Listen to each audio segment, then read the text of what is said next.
Hey, this is Lisa from LisaRobbinYoung.com, and we have a very, very special edition of Creative Freedom for you today. In the house with me, well, actually virtually in the house with me, I have Mark Silver from heartofbusiness.com. He is an amazing guy, a wonderful heart, a great mentor, not just to me, but to many, many people in the heart-centered entrepreneurship space. And he has agreed to come today and talk about the dreaded question that I get over and over, and that is the idea of taking on a client because you need the money, even if they're not a good fit. And Mark has graciously agreed to come and chat about that, as well as a couple other things that kind of dropped on him at the last second. So Mark, welcome to the conversation today. I'm so happy to be here. Thank you so much. And this is going to be good. Yeah, it's always fun. It's always fun. Yeah, so rather than giving a long, huge introduction about all of your awesomeness, because there's lots of it, what I would like to do is start kind of at the beginning of your entrepreneurial journey, because I know you were raised in an entrepreneurial background, but that's not really where you went first.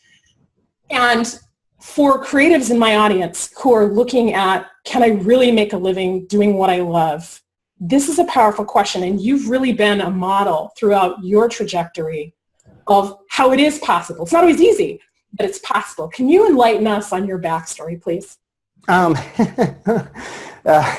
Yes, it depends on how much detail we want. I grew up in business. My parents had a small retail store that was my grandfather's. He actually was a pharmacist during Prohibition, selling alcohol by prescription. And then when Prohibition ended, opened a retail wine store. And then that was the family business. And I grew up hating business. I'm an activist at heart, and I was involved with a lot of different street-level activism of various stripes. And it's something that I don't know, it's just very dear to my heart. This whole thing about, we have to be able to stand up and speak up for what's right. And and let's see how to go from there. It's like there's a lot of details in there, but I ended up running a nonprofit magazine. I started volunteering for it, and I eventually became the managing editor, volunteer for it, and turned it from something that was irregularly published in the red and got it into the black and regularly published, but mainly through force of will and micromanagement. And when I left, it didn't last much longer past that, which is a failure of my leadership and also an indication of the changing publishing landscape as the internet kind of rose up. And I just knew a lot about publishing and about layout. World's worst designer, but I knew my way around Quark Express, and so I ended up starting to help friends and my wife and other people who needed trifold brochures. This was the 90s, folks, and in the process, I ended up helping them around business because they had to figure out what went on the brochures, and it turns out I knew more about business than I thought I did. And they started getting clients, and they started doing well. And then I started to kind of struggle because people had emotional issues around business. Who knew? And I didn't know how to process them. And my wife, who was chronically ill with Lyme disease and really struggling, and she was a healer when I met her, and she's continues to be a healer, we started doing some Sufi healing work, and I got pulled into that. It's all her fault. And and so I ended up doing the same Sufi healer training that she did. And I got caught in it because the teacher who was doing the kind of workshop teaching style thing and said, we use this healing for individuals, we use this for spiritual work, we use this for emotional and for family and for groups and for physical stuff, and we use it for business healing. And I'm like, business healing. And so I went through a 3-year Sufi healership training with a specialty in business healing, which I didn't know existed. And so there was a large amount of effort and energy and walking and spiritual walking kind of progress and in integrating all these weird esoteric spiritual teachings and Sufi healership with business principles. And that took 4 or 5 years before it really came together, between the birth of the predecessor business in 99, the launch and heart of business in 2001, and then when we finally became financially stable and solvent and running well in 2005. And yeah, that's in large strokes the journey. And what I love about that journey, one, a lot of people don't know that whole painting, that whole tapestry of what was woven into it. But the thing that really strikes me is Heart of Business wasn't the first baby. This was an iteration, an evolution. And so many creatives come in and they're like, I got to do, it's the thing, the one thing, and it's the thing forever. And very often it's an evolution because as heart-centered entrepreneurs, our business is an extension of who we are. So if we're changing, the business is going to change too. And so for you to be able to step forward and say, this is the evolution, and hey, even in the evolution, it took time to become profitable and sustainable and have that gravitas that comes along with doing the work. Right. And to get the rewards on the other side of that. I mean, thank you for sharing that. That's a really important piece that so many business owners who are at the stage that you're at now will fail to acknowledge they'll say, oh, I've come a long way, but they won't give us that glimpse into, yeah, and it was hard, and sometimes it was really, really hard. But it was really, really, really hard. And then, yep. And then we decided to, in 2008, I had a huge outpouring of material between 2005 and 2008.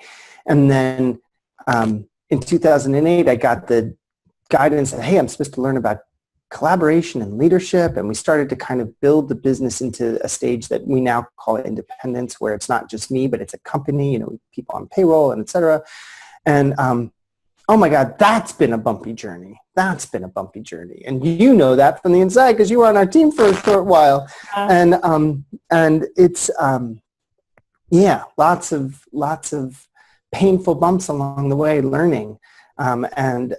It's so funny because you learn that what looks like a lot of money from one perspective is very little money from another perspective. Right, and there's no judgment there. It's just a state of what is. And you brought it up, so I want to go there for a second because I think it's germane to what we're talking about. I worked inside Heart of Business briefly, and it became very clear to everybody involved that it wasn't a skill issue on my part, it was a compatibility issue. And I just wasn't the right fit for your organization, despite what I could bring to the organization. Can you talk through a little bit about the obvious importance of knowing who are the right people to get on the bus and when to get them off? Right. It's not always obvious how to talk about that.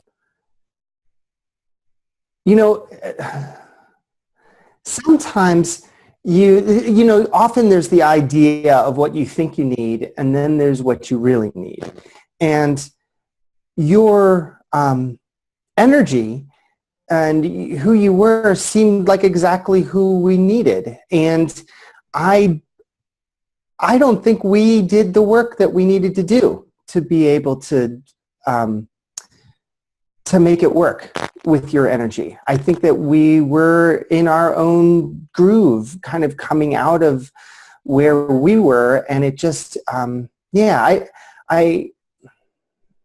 it's a longer, deeper conversation, but I think that one of the things to really acknowledge, at least from a principle perspective, when your business needs what it needs. Your business needs what it needs, and it's really good to stretch, to challenge yourself, and it's also good to understand where comfort and ease is, and it's a dance, and the truth is, that I've learned a ton along the way in this whole journey, and I have zero corporate background. And so I've done a lot of learning and a lot of growth as a leader and as a team leader, and it's been a painful journey, because one of the most painful things that you can do is to agree to part ways with someone, And it's heartbreaking. It's heartbreaking. And so I really bow to you because you helped make that an extremely gracious process. And I don't know. There's a lot more to say there, but well, and it's not. I'm not asking this because I want you to bow to me or any of that. It's more no. What came out through that process is something that my clients and my viewers experience when they're dealing with clients. It's that whole nature of you think you need this money, you think you need to pay this bill, you think you need this. But you're bringing someone into the organization that may or may not, you don't know if it's going to be a good fit. You don't know. And then you get into it and you're like, oh, this isn't going to work. And one of the things that I really appreciated about the way we were able to part company was that you were able to come and say, hey, this isn't going to work for us. And there was no hemming and hawing about it. You really stood in that space of I am the business owner and we've made a decision. This isn't personal. This is a real reflection of what we know our business needs right now. And I think my words were, hallelujah, that's fantastic. I think that was what I said to you. It's like, yes, all right, awesome. Way to make the decision. Because when you can stand as the CEO of your business, even if your business is a business of one, there's a different energy and there's a different power to that energy than living in this fear space and being needy from a place of, and you're going to speak to this much better than I can, this space of neediness that can never be fulfilled because it's not a spiritual neediness, which I know you can talk better about than I can. It's like sometimes you just don't know yet. And when you don't know, you shouldn't try to create artificial clarity. And so you may be taking on a lot of different types of clients, just trying to figure that out. And always from a place of integrity, saying, I can do good for this client. I can do well by this client. I can bring my whole self to this client and really work with them and help them. And that's okay. In the beginning, I remember I worked with a corporate executive as a client. I was working with nonprofits around fundraising, which I had done work with. I was a little bit all over the map. And it took a while to get, and I remember getting really clear, okay, Heart of Business is not for large companies. It's not even for middle-sized companies. Heart of Business is not really for nonprofits. We've had nonprofits come and work with us, but within the scope of our teachings, we don't change what we're doing. Like one of my main organizational clients right now, working with me individually, is a nonprofit, but I'm working with them. They're wanting the business skills. That's why they're coming to me. And so we're working with that. And so there's a clarity that emerges, and you don't want to force that clarity ahead of time. But when you do have that clarity, that's when you take a stand for yourself and take a stand for your business. There comes a time, and I think anyone who is a parent who has children can relate to this, or has a pet. There comes a time where you realize that you're really fierce around protecting that child, about taking a stand for that being. And more so than you're scared of acceptance or scared of anything else. And you get clear on that. And when you get clear on that, then you become a stand for that. And And I find that in healthy businesses, I think there's a world of difference between taking a stand for who your clients are just out of the blue, than doing it when you are actively working on your business development. And I say that because there are a lot of people who are involved, who are in business, but they're not working on their business development. They're not learning about what it takes to build a business. And so they decide they're just going to plant their flag in the ground without really understanding the context of what the consequences are for that. Like if you don't understand how to reach out proactively for your audience, if you don't know how to speak to them, if you don't know how to enroll, if you don't have an offer that's strong, and you just all of a sudden plant your flag and say, I'm not going to take all of these other people all of a sudden, you may well do yourself financial harm. But if you are, however, in the process of learning what it takes to build a business and working actively on development, and through experience getting clear in your own heart about what's needed, there will be some uncomfortable moments that will feel really good uncomfortably, where you say, okay, I'm no longer working with this kind of client because I am all in on this kind of client. And it's been field tested, and I know that I can help them, and I know that I can be profitable, and I know that the business works, and so I'm going to go all in on this. I'm not a big one for, kinds of military analogies, but I wish I could remember the source of this one, but my mastermind buddy, Michael Bungay-Stanier, explained this once, where it says, basically, when you're testing things out, you want to shoot lots of bullets to kind of test things, and then when it's clear that you know what you're doing, then you can shoot the cannon. And I see so many people think that that their first shot needs to be the cannon shot, and that's a great way to sink your business. Yeah, to expand on that analogy, when you fire a gun, there's a kickback, right? When you fire a cannon, there's a big kickback. So if you don't know where you're firing, there's a whole lot coming at you that you're just not ready for. Exactly. In a lot of ways. So exactly. That's a powerful analogy. Thank you, Michael. That's really smart. Thank you. It comes from somewhere. And I'll have to find the source of that. I've used that a couple times, and so now I really need to track it down. But so are there suggestions, ideas, or reminders that you can offer to our audience when they are coming into that space of, I'm still exploring, but I'm real clear that I've seen the red flags before, and I know that person's not a good fit for my business. My rent is due, man. Like, my rent is due. What? How? Help.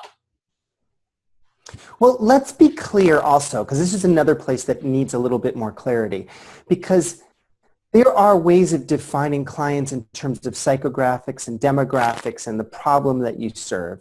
And, that's niching. And that's a really important skill to have in business.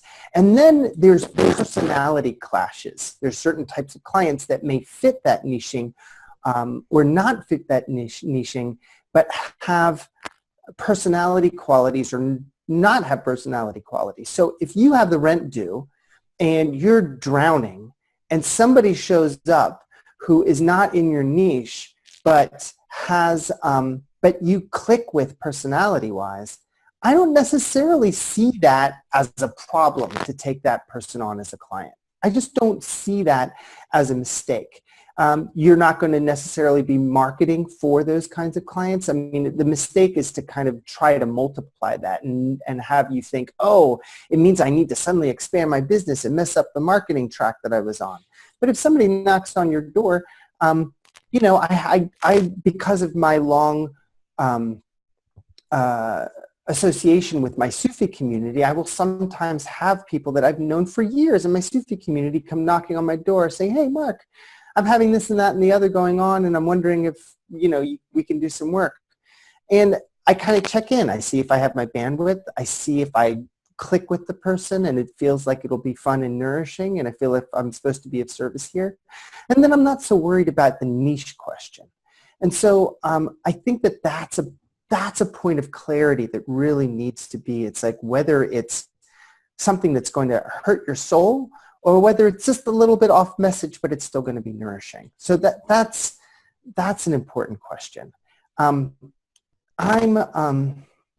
If you're in a place in your business where you're worried about paying the rent and you're worried about food on the table at a very basic survival level, then your business is not developed enough It's not, yeah, and this is not a judgment. It's not a problem. It's just, you know, it's like my kids. I have twin boys. They're 8 years old. They do not get the car keys. They are not developed to the point of driving a car. And yes, they can ask for the keys, and no, they are not getting them. I would be put in jail if I gave them car keys, rightfully. And so your business may or may not be developed to the point of sustaining you, in which case there's all kinds of other things that you may need to do to make the rent, including taking less than perfect clients. This is not a sin. This is not a sin. Where it becomes an issue, I think, more is when you start to get that clarity, your business starts to get legs and starts to get traction, and you're at that place where you're not in abundance, right? It's not in what we call the third stage of business development, momentum. You're probably more in concentration, where it's a bit of feast or famine. But you know you can bring in clients where you may feel tempted because you're tired of the feast or famine to veer off of your focus. Yes. And when you take the eye off the ball in that point, you can really derail the momentum that you're building in your business, because you may, what's really needed is continued focus, systems, support, you know, continuing to build momentum, and some belt tightening through the famine style, you know, the famine dips in your business, which will probably be uncomfortable, but they shouldn't threaten your survival if your business is at that level of development. So I think there are distinctions that need to be made around these decisions. And so it's usually somewhere in what we call towards the end of the first stage of business development, which is creation, where you start to get really clear about who those clients are. And then you start to build some momentum in that direction. You start to get some concentration and get legs and focus. And then that's when you start to pull down the walls, if you will, or start to get focused, or start to get clear, and start to let go of the clients that don't serve the momentum that you're wanting to build. So let's shift the viewfinder just a smidge. We're already in the business. The business has momentum. We've made a pivot in the business. We're doing something that used to align with a client, but now we're going in a different direction, and there's compatibility issues. So now we have to extricate ourselves in love from a client that's no longer it's not mutually beneficial anymore. What advice do you have for someone who's trying to make that separation in love? Yeah. We've had some clients going through that. There's a teaching in Sufism about that between two things, there's always a barzakh, which a barzakh is a technical term, spiritual term, also just a vocabulary word that just means like this meeting ground between two spaces that is neither one nor the other. And so the analogy that's often used is when a river meets the ocean, there's water that mingles. It's not completely salt water. It's not completely fresh water. It's kind of brackish. And so there are times where you have some of that overlap happening. And that's okay. That's okay that there's some overlap. However, as you continue to move in whichever direction you're going, you could be the salmon going back into fresh water, or you could be going out to sea. I don't know which way you're going, but whichever way somebody's going, there comes a moment where it becomes clear what water you're in. And when that clarity drops in, it's really important not to ignore it, to stay awake. This is what spiritual practice is for, is to stay awake to what reality is and what the truth is. And when that becomes clear, then it's really good to have a list of referrals and to refer people out, and to just refer people out saying, you know what, I loved working with you, and I'm realizing I think we're coming to completion, and I'd like to refer you, but I can see that you still have work to do here. And so I want to give you a good, strong referral to someone that I really trust. And Awesome. Yeah. Awesome. Thank you for that. Okay, I think I've got one more question. I think that's all I have. You're such a fountain. I could probably talk to you all day, but I know we have time limits and constraints that we have to work in. You have revamped, refined some of your pricing considerations in some of your programs. And I know we're going to talk a little bit about Harder Money, but you also have, I think, a Facebook group that has a different payment model than is pretty standard. Can you talk about what they are, but also the decision that went into making these adjustments to your business model? I want to say that that I have a pricing philosophy in our business. It's not like a philosophy of how everyone should do it. It's just our approach to the world, and it comes out of my activist heart, which is that I don't believe that I should be charging, that we believe we should be charging prices that meet people where they are in their stages of development. So when somebody is in an early stage of business development, I don't believe in charging these really high-priced premium prices. When someone's in a middle stage, then we charge middle prices. When somebody's in a more advanced stage and they need more custom hand-holding, in-depth work, then there is premium pricing. And so we did a lot of work figuring out, it's not just the pricing, but it's the whole package. It's like we had to think through, how can we create delivery systems that enable us to deliver what we're doing at a price that works, that meets our philosophy, but also supports the business, because it has to support the business. We didn't just make these willy-nilly, and it took time. We've been doing a lot of teachings about business model lately, especially to some of our more advanced clients, people that are in later stages of business development. And this business model, the thing, when you look at Tesla as a company, they started out with this philosophy of, we want to make electric cars available to the masses. We want to disrupt the car industry. And so the very first thing they did was they came out with a car that cost in excess of $100,000, luxury vehicle that was strictly for the elite and the wealthy. And what?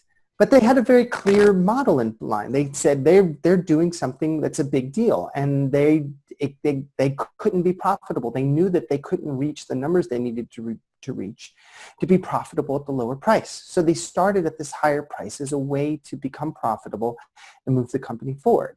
And then they came out with the next one, and then they come out with the next one. And it's taken years to get there, but they've gotten there. They're coming out with a more regularly priced vehicle that's available for people who just might buy a regular new car in the $30,000, $40,000 range, which is still a lot of money, but it's in the realm of when people buy a new car, that's what they pay. And so I see people jump into these business models and trying to do it too quickly. They try to reach for their ideal too quickly, and they end up undercharging, not realizing. I have a colleague of mine who has been in the business for years and years, and he's tremendous, huge heart, love him to pieces, amazing.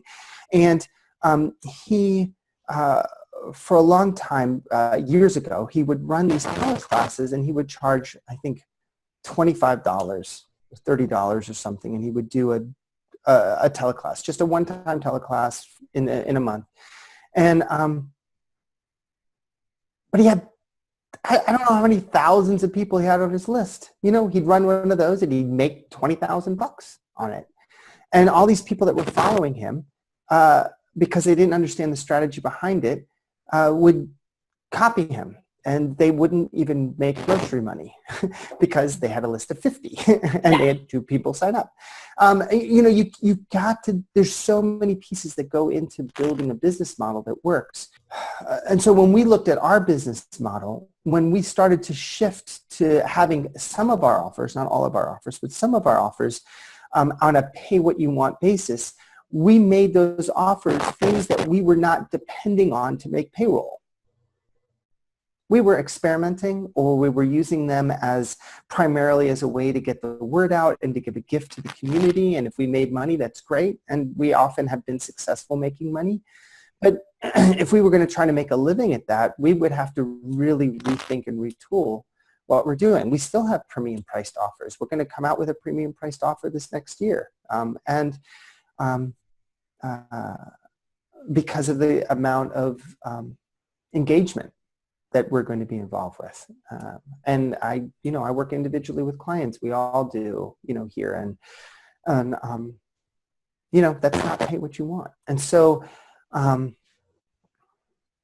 just love to see people you can't copy other people's pricing strategy or business model without understanding their strategy and what's going on, right?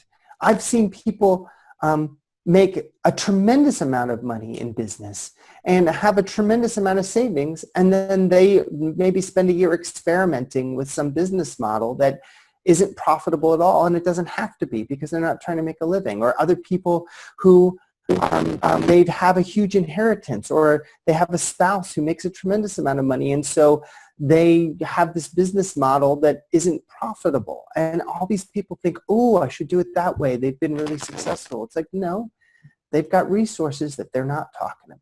And it's not fair. Fair is maybe the wrong word, but it's not, you can't look at the surface. You have to know the whole picture when you see somebody doing something. And you have to be especially on the alert when somebody is a big name and they're trying to do something in a big way, because you just don't know. You don't know what's behind it. You don't know what the strategy is.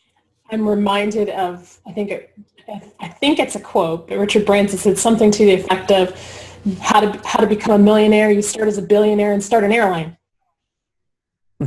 It was an experiment for him. It's turned into something more, but for him, he figured, I'm probably going to lose money on the front end as we work out the bugs. And so I love that you give us very clear, pay no attention to the man behind the curtain. You need to see the whole man, not just the head. You need to know what's really going on back there. And that's one of the things that I really appreciate about the way you have evolved your pricing. You haven't gone to this straight, hey, pay whatever you want, and let's devalue the value of one-on-one personal work. There's time and effort and energy there that has value. And you can't just pay what you want, because it's not sustainable. And at the same time, when you have leveraged tools and the bandwidth, both energetically, financially, and systematically, to make it work, then being able to be generous in that way is a great win for a company, but it has to be done judiciously. It has to be done intelligently. You have to be willing to experiment and evaluate, not just throw it out there and call it the new business model. So thank you for that. Yeah. Let's talk about Heart of Money, because I think this really gets to the core of why you're here.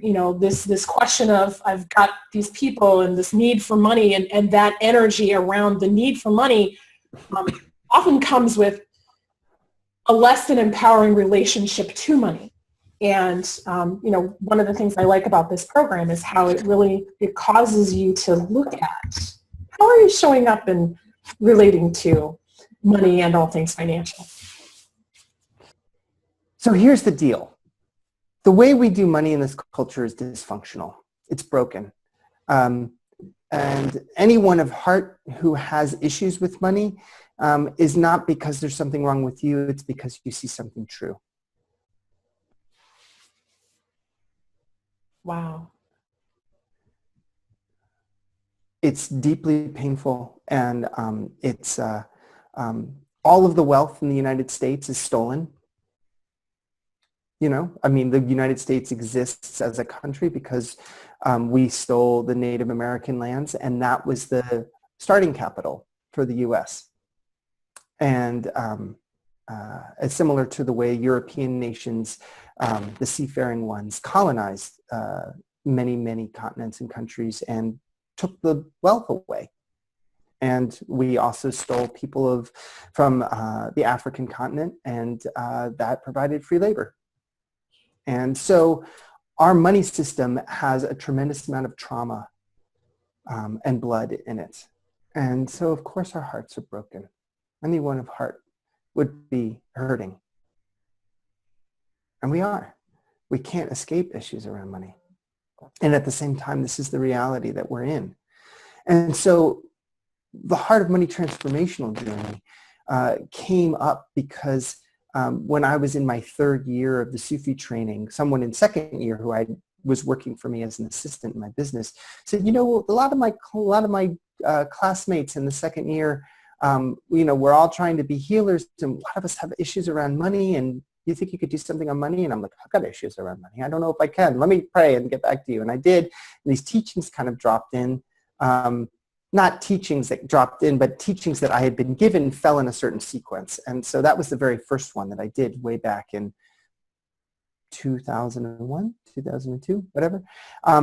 It's evolved and refined itself, but I've taught this class probably close to 30 times to thousands of people. We had 700 people in the course last year. And what it's about is it's about how to come into a divinely inspired, healthy relationship with money.